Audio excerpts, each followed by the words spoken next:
Hello everyone and welcome back to another episode of Building Subtext. I am your host Jim Hull. I love great stories and I built an application to help make more of them. Subtxt is an application I built based on over 30 years of narrative study, including my 2 decades in the animation industry as an animator and director for Disney and DreamWorks, my 7 years teaching story development at CalArts, and my practical experience helping develop projects ranging from animated television series to Canada's selection for Best International Film at the 2023 Oscars. Subtxt is a wonderful learning experience and a great place to develop your next story. As a recent subscriber told me, Subtxt has advanced my understanding of empiric story structure by an indescribable degree. I feel like I'm being mentored by a professor each time I sit to work on a new transit or the next through line. If you're ready to enjoy the same kind of mentorship our subscribers rave about, then Subtxt is the place for you. Discover more at subtxt.app. Today I want to go over finding the source of conflict within your obstacle character throughline. Now this continues the series where I've looked at finding the source of conflict within the objective story throughline and then also the main character throughline. But there's something a little bit special about the obstacle character that isn't quite a main character, but something entirely different. The examples that I'm going to look at today for this video are E.T., Anatomy of a Fall, Oppenheimer, and the TV series Griselda. So let's dive in. When it comes to the obstacle character throughline, the first thing to understand is that it's not really a character, it's a perspective. In fact, all of the throughlines are really just perspectives. The objective story is the they perspective, the main character is the I perspective, the obstacle character is the you perspective, and then of course the relationship story is the last perspective that we can appreciate conflict. Well, with the obstacle character throughline, it's very interesting when you start thinking in terms of perspectives. You'll note that these throughlines can be handed off from character to character. So it's really more about the perspective rather than it's about the actual character themselves. So for instance, in Forrest Gump, both Jenny and Lieutenant Dan are the same exact perspective. They have the same exact character arc from beginning to end. And when one leaves, the other one comes in to fill in the spot to challenge Forrest's main character throughline. The same thing happens with Ferris Bueller's Day Off. Both Cameron and Ferris's sister Jeannie have the same problems, they have the same perspective on things, and they both grow away from those problems just through their interaction with Ferris. So it's really important to understand that it's a perspective that can be handed off from character to character. So once you start thinking in terms of the perspective, then when you look at the you perspective, you're not looking at just an externalized version of I, you're looking both at you have a problem, and then also you're hearing you have a problem. The conflict that you're experiencing within the narrative is both directed towards the I, and also indirectly the main character or the audience is seeing the effects of that obstacle character perspective on everybody else. The direct input, which is usually the easiest one to understand, is something like Matrix or the original Star Wars, where you have a mentor character who has a very fixed point of view, as in you're the one that's going to do everything. So they have this belief system in the main character that is challenging and draws them out of their own justifications. So then a great example of a story that has both direct and indirect would be The Devil Wears Prada. The Meryl Streep character, Miranda, both attacks the main character personally by saying, you don't have a sense of fashion, but then also showcases an indirect perspective of the obstacle character throughline by all of the crazy making that she creates when she arrives at work in the morning. When Miranda arrives to work, Andy can look out and see, whoa, you are creating a lot of trouble here. So it's both that indirect, I can see all the conflict that you are creating out in the world, and then also it's being directed towards me, very personal, like, no, you don't have that sense of fashion. So it's both direct and indirect. And it's a great thing to think about when you're writing your story because it will help break you out of that subjective, I'm inside my story, I'm my characters, and these are real people. If you want some objectivity so that you can see where the problems in your story are, like story holes and all that stuff, then you need to start thinking of these characters in terms of their objective perspective and how they are interacting with the other perspectives. So just as with the main character throughline and the objective story throughline, With the obstacle character throughline, there are 4 general areas of conflict where you'll find that perspective. There's the universe domain, the physics domain, the psychology domain, and the mind domain. In the universe domain, we're looking out and seeing obstacle characters who have a problem based on where you are in the world, in the universe, your fixed state of affairs. With physics, the main character would look out and see an obstacle character. You have a lot of problem with the kind of things that you are doing, and you're also challenging me with the things that you are doing. With an obstacle character in psychology, the main character looks out and sees, whoa, you've got a lot of dysfunctional thinking going on. You have a lot of manipulative practices or tactics that you're taking, and that's really challenging both to everybody around you and to me personally. And then finally, an obstacle character domain in mind is somebody who has that fixed mindset, which is the Devil Wears Prada, Matrix, Star Wars, where the obstacle character is a very fixed point of view that is challenging the main character personally and then everybody else around them.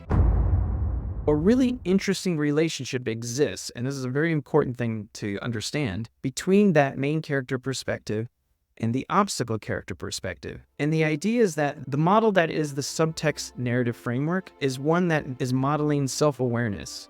So it contains both external and internal points of view, because that is primarily what we experience when we are self-aware, which is both that internal and that external. So this is wrapped up in the matrix of all 4 through lines. So this is going to be the first time I'll show you the relationship between the different through lines. And because we're modeling self-awareness, the first principle, the thing that we want to get across first, is that external, internal.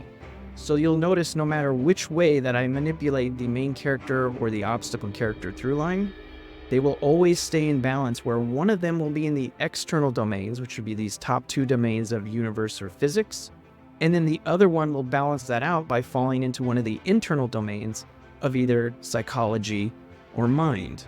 That's how you keep the story balanced, and that's again that objective story relationship between things that has nothing to do with my interpretation of what the film is about or what the story is about, but rather what the narrative is constructing in terms of where is the I perspective, where is the you perspective, and then what kind of source of conflict is it dealing with. And what you'll find is there is a better arrangement of all 4 at once that communicates the narrative that either you were subconsciously writing or one that you purposefully want to get across. In our first example, looking at E.T., E.T. is the obstacle character to Elliot. And Elliot's main character throughline domain is in mind, and to balance that out, E.T.'s obstacle character throughline is in universe. So for Elliot, his personal problem is the longing or the sadness about his father leaving town, and that he doesn't have any connection with him. And so he feels that absence. That's his personal throughline. And then projected out is E.T., who has a similar yearning or wanting and separation, but his is an externalized version of it. I'm an alien on an alien land. That is my universe problem, and I need to get back to the other place. So his arrival, of course, creates all kinds of conflict with people that want to get to him, but then it's also very challenging to Elliot in the way that E.T. is very purposeful and very proactive in taking action towards things and attempting to approach his problem in a different way that is more successful than Elliot's current personal way. And then that's how his obstacle character domain through line of universe is challenging to Elliot's main character mind. His presence helps draw Elliot out of his fear and out of his sadness to get to a place where he's able to let E.T. go. And obviously that's also an allegory for letting his father go. For the next example, we're going to move the obstacle character domain to physics, which means then the main character through line will slip into psychology to help balance it out. So you have external and internal, one physics, one psychology. With Anatomy of a Fall, you'll notice that Sandra, she's very manipulative, but we don't know for sure whether or not she's manipulating everybody on purpose because she's done something dastardly, or because she's just trying to juggle everything and to figure out her place into everything that's happened. So she's dealing with all that stuff in terms of psychology. What's challenging to her is her son, Daniel, who is very physics-oriented. He's blind, so he can't see everything that everybody else is seeing. His experience and what he brings to the courtroom proceedings what he brings to those investigations from police officers at home. All the things that they are looking at is a projection of what Sandra is going through, but seen through her son. Her own personal experience of trying to figure how everything fits together. She sees externally her son is putting pieces together as he understands more and more what's going on. And he finally appreciates, oh, I understand the dynamics that are going on here, and then makes his decision at the end to either recast what it is that he really saw, or to just, think for himself, all right, well, this is just the way that I'm going to see things. And so that's that challenge that she's seen, that externalized version, and she wouldn't have continued to dig her heels in and really focus in on what it is that she believes if it wasn't for that challenge from her son. And then let's shift the obstacle character domain of physics and shift that into psychology. So then that will flip the obstacle character main character. So now we're going to look at Oppenheimer, where Rear Admiral Lewis Strauss is the obstacle character in psychology, and Oppenheimer is the main character in physics. Not only his study of physics, but that it's all about his experience of understanding, hearing the music, and not quite appreciating what it is that he's actually doing until it's too late. Whereas Lewis Strauss, political, manipulative, scheming, psychological warfare that challenge Oppenheimer, who's just completely beset with all these visions that he's seen and all this stuff. Here's somebody else who is also beset by visions, but more creating visions for others and manipulating, working their way up the political ladder. So Strauss is very, very self-aware, whereas Oppenheimer is just completely just locked into the awareness. And he eventually has that moment at the end where he thinks, oh my gosh, what have I done? And he only got to that spot primarily because of that obstacle character narcissism. His downfall ultimately became the thing that clicked into place so that Oppenheimer could sense or really appreciate his own downfall. And then lastly, I want to look at the TV series Griselda, which I believe was a 6-episode series. There's one story form that goes across all 6 episodes. So in that story form, you have the main character of Griselda, so she's the centerpiece of it, and her main character throughline domain is in the universe domain because she's a woman in a man's world, right? It's like, don't look at me that way. You have no idea what I'm capable of.